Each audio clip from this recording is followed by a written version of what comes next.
Chaque jour, Charles et Carole vous présentent la leçon de l'école du sabbat.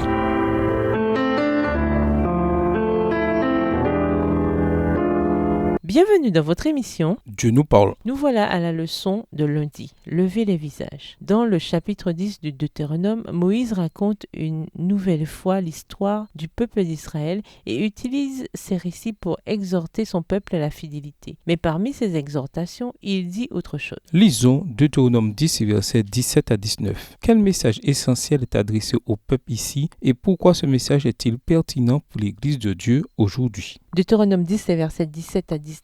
Car l'Éternel, votre Dieu, est le Dieu des dieux, le Seigneur des seigneurs, le Dieu grand, fort et redoutable, qui ne fait point exception des personnes et qui ne reçoit point de présent, qui fait droit à l'orphelin et à la veuve, qui aime l'étranger et lui donne de la nourriture et des vêtements. Vous aimerez l'étranger, car vous avez été étrangers dans le pays d'Égypte. L'expression « ne fait pas de favoritisme » est traduite d'une figure de style hébraïque qui signifie littéralement que Dieu ne lève pas le visage. On suppose que cette expression était utilisée dans un contexte juridique dans lequel le juge ou le roi voyait le visage levé de la personne qui était jugée et, en fonction du statut de cette personne, une personne importante ou une personne insignifiante, rendait son verdict. Ainsi, dans le Deutéronome, cela signifie que malgré sa grande puissance et son pouvoir, le Seigneur ne traite pas les gens de cette manière. Il est juste envers tous les êtres humains, quel que soit leur statut. Bien sûr, Jésus a confirmé cette vérité avec la façon dont il a traité les personnes les plus méprisées de la société. Lisons Acte 10, le verset 34, Romains 2, le verset 11, Galates 2, le verset 6, Éphésiens 6, le verset 9, Colossiens 3, le verset 25 et 1 Pierre 1, le verset 17.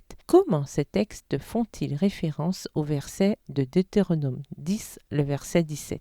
Acte 10, verset 34. Alors Pierre, ouvrant la bouche, dit « En vérité, je reconnais que Dieu ne fait point acception de personne. » Romains 2, le verset 11. Car devant Dieu, il n'y a point d'acception de personne. Galates 2, verset 6. Ceux qui sont les plus considérés, quels qu'ils aient été jadis, cela ne m'importe pas. Dieu ne fait point acception de personne. Ceux qui sont les plus considérés ne m'imposèrent rien. Éphésiens 6, verset 9. Non pas seulement sous leurs yeux, comme pour plaire aux hommes, mais comme des serviteurs de Christ qui font de bon cœur la volonté de Dieu. Colossiens 3, verset 25.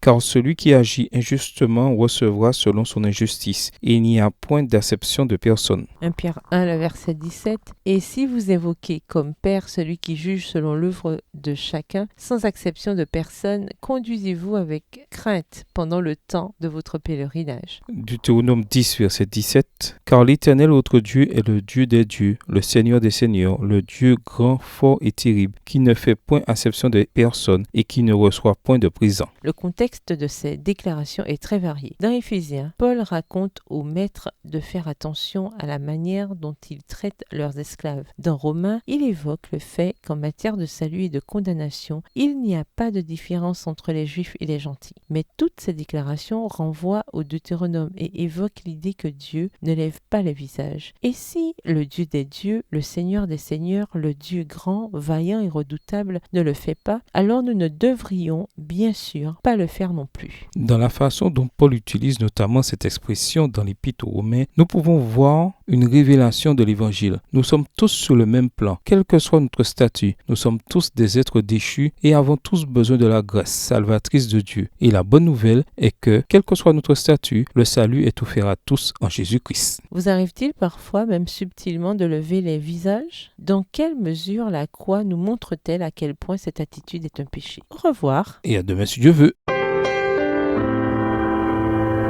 Dieu nous parle. Chaque jour, Charles et Carole vous présentent la leçon de l'école du sabbat.